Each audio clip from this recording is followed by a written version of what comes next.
जय श्री राधे। जय श्री कृष्ण भक्तों, सकट चतुर्थी की हार्दिक शुभकामनाएं। भगवान गणेश की कृपा आपके बच्चों पर बनी रहे, उनकी दीर्घायु बनी रहे।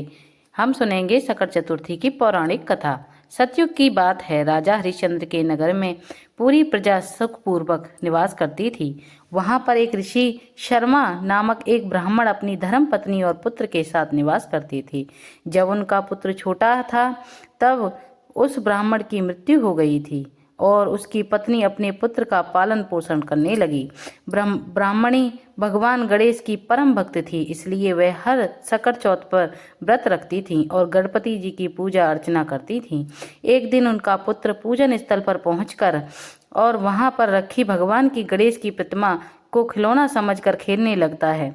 वह खेलते खेलते घर से दूर निकल जाता है और शाम को वापस घर नहीं लौटता। उस नगर में एक कुम्हार भी रहता था जो ऐसे ही एक छोटे बच्चे को ढूंढ रहा होता है।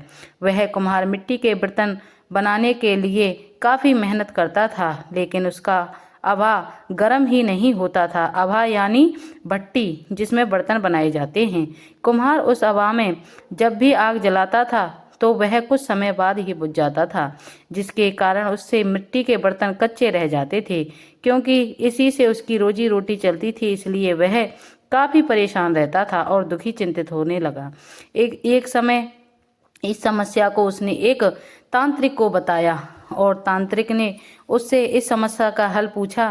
तब वह तांत्रिक बोला कि तुम उस हवा के बीच में छोटे बालक की बलि दे दो, इससे उसमें आग जलती रहेगी और तुम्हारे बर्तन भी पक जाएंगे। संयोगवश उसी ब्राह्मण का खोया हुआ पुत्र मिल गया और वह उसे पकड़कर लाता है।